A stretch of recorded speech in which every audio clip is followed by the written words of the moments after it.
Cool. Hi guys, so I'm just doing a little lesson with Steve-O, and his track is lacking in the atmosphere mid-bass department, so I just thought I'd show him some little bits, and that's what we're going to do. Thought it'd be cool to record you guys, give him loads of detailed feedback here, what he needs to do, so I'm just going to show him the first bit of feedback, more exciting intro in terms of bass and atmosphere. So his kicking foundations are all good, but I feel that he could have a bit more of an engaging intro. Let me just... want to mute your mic for me, Steve-O? Yeah. Thank you.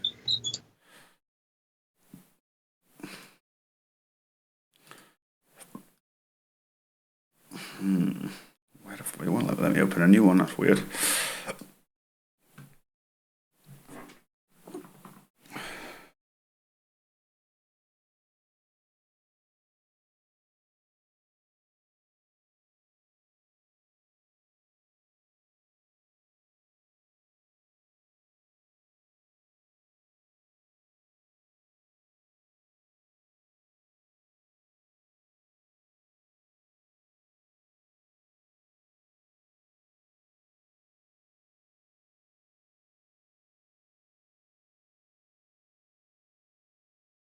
Why was he not doing it? He won't open. There you go.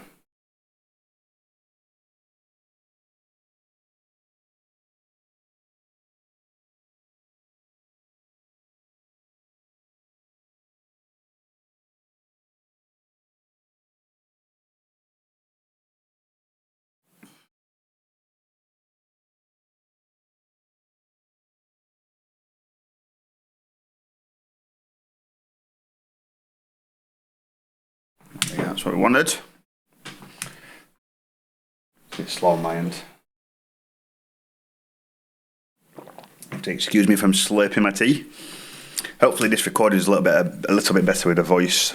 I've got this new DBX preamp, so it's a preamplifier to give me my voice more signal, and not only that, but it's compressing and de-essing and enhancing my voice. So yeah, Steve-O thinks it is. £130 well spent for you guys, and you know, it benefits everyone. Right, the Book of Ellis. I think I might have to change that name. It sounds like a homage to me. Anyway, let's get on with the track. We'll just quickly find out the BPM. Simple to do.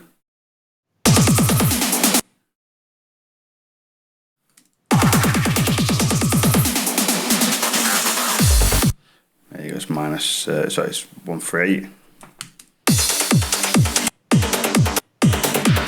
So if you skip it from bar 1 to bar 9 to 17 to 25, it's very similar, dun, dun, dun, dun, dun, dun, dun. But it's just putting something different in there. We can really change up the feel and the depth of the track. So it doesn't have to be too clever, but this is where creativity comes into mind, or into play, should I say, and it's nothing too crazy. I'm going to go to my samples folder, go to MIDI, go to MTI files. Now you guys have all got access to these. Go to mid bass. I'm just going to choose something. Steve, what key is it in, buddy?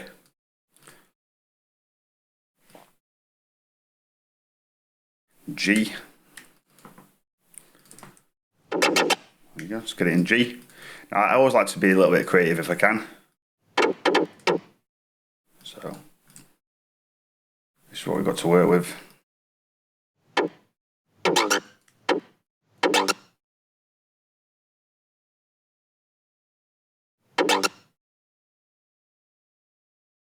There you go, just changing notes a little bit.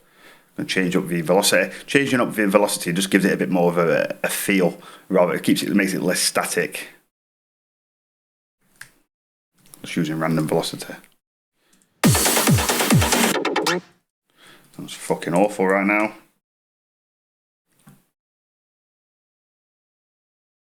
Let's get the tempo. No. Spire Essentials. I'm looking for something just a bit groovy. It sounds shocking, obviously, but give it a minute.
I've not got much to work. Well, sorry, my mic's right down.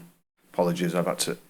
The frequencies in my room are shocking in a minute due to the fact I've not got my treatment in. So when I play the music too loud, the microphone picks up all the nasty frequencies. So I'm having to turn my mic down a lot. Anyway, we're gonna try and let's move this mic a bit. Let's play with a cough. Drawn in there.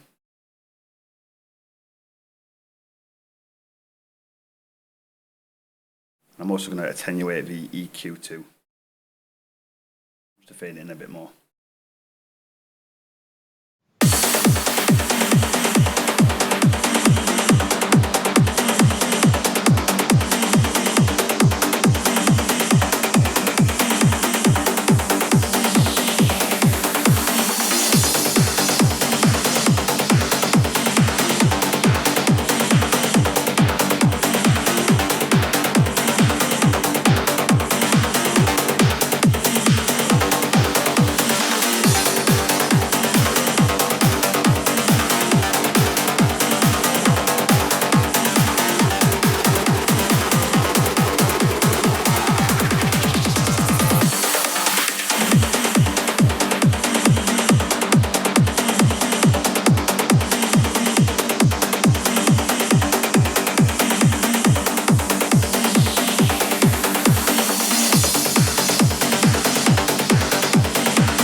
So you can see me just being a little bit creative there. Dead simple stuff, man. Let's get an atmosphere in here now.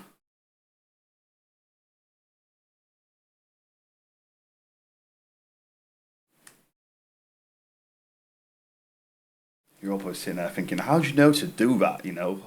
It just comes with experience and time, but just remember that there's so much space to be filled out in the midsections. What Steve-O's done, he's got a really nice kick and he's got a solid mid-bass in there with some nice percussion, but he's just not really using that mid-space that's available to him. By adding a couple more mid-basses, and especially by changing the pattern, it adds depth to the midsection and, you know, it fills out them spaces. We're going to do something now by putting an atmosphere in there, again, filling out that mid-space because there's so much of it available. Frustrating, but listen, the more you finish tracks, the more you will start to understand this yourself, and you'll need less help from me, but that's what it's all about, and that's what I'm here for.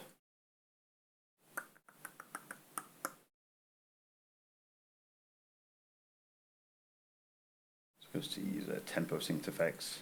A lot of them are shit, but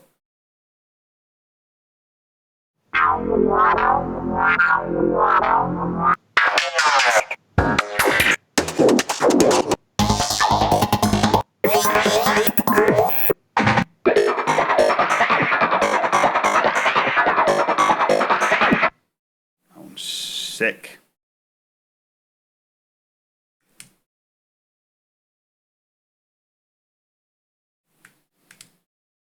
Resize it. Just use half of it.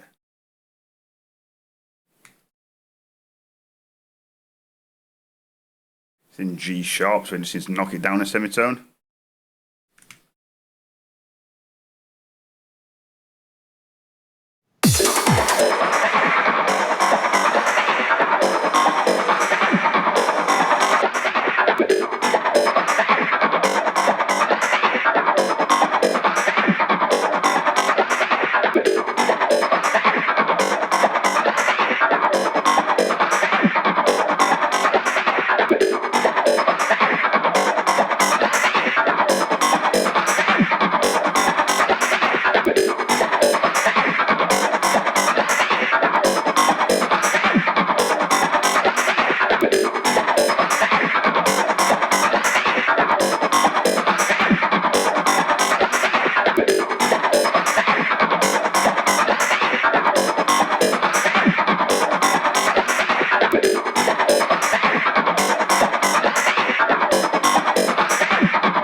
couple of things. We've put in an acid or an atmosphere to really filling out a mid, which is fantastic.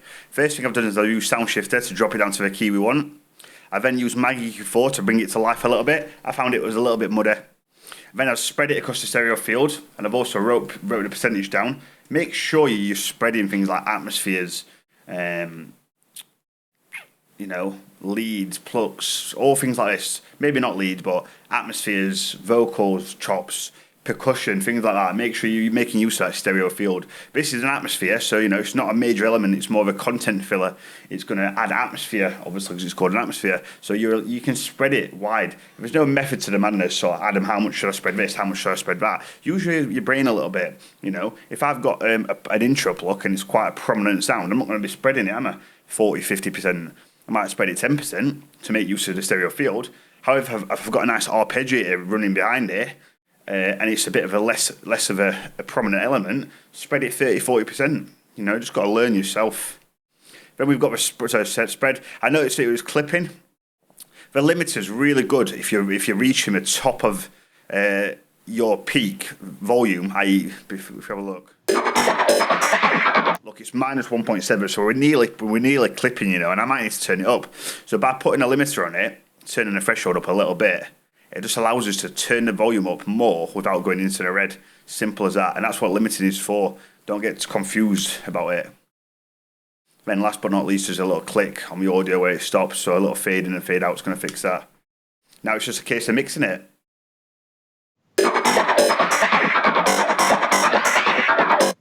Don't just slam it in. Use your tools.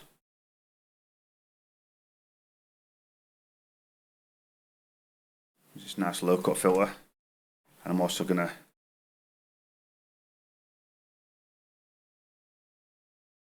use something a bit fancy, just to give it a nice sound. People say, why do you use this volcano filter? It's just a way to fade things in nicely. Put it into latch mode.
And there you go. What magic. An extra mid-bass and a very simple atmosphere add to the track. Straight away, we're filling out our track, I wouldn't even say it needs anything else. This track is just missing them two lovely, prominent mid-section sounds that are filling out between 200 and, 10,000 plus hertz. And it just really fills out the track. And it's making it go from a thin track to a full track, just two basic sounds. It's having the wits and the know-how and the foresight to kind of appreciate that you need something in that section. Listen, fill it out until it becomes too much. When it becomes messy and muddy, then you've got too much. But just keep adding things until it sounds too much, and then you just take the last thing away. What I've done now is I've obviously worked on them. I would now take my time and put the mid bass throughout in the entire track. Same with the atmosphere. It's important that you remember you work on one element at a time and you put it throughout the rest of the track. Now with the atmosphere, you're going to have to use Wave Sound Shifter to do that. And I believe I've done a tutorial on it. Let me have a quick look. Because it's really useful being able to use the sound shifter effectively, because it allows you to use audio throughout the entire track, be it a mid bass or an atmosphere. If it's in audio, you can still use it. Excuse me. Sunday, I'm tired.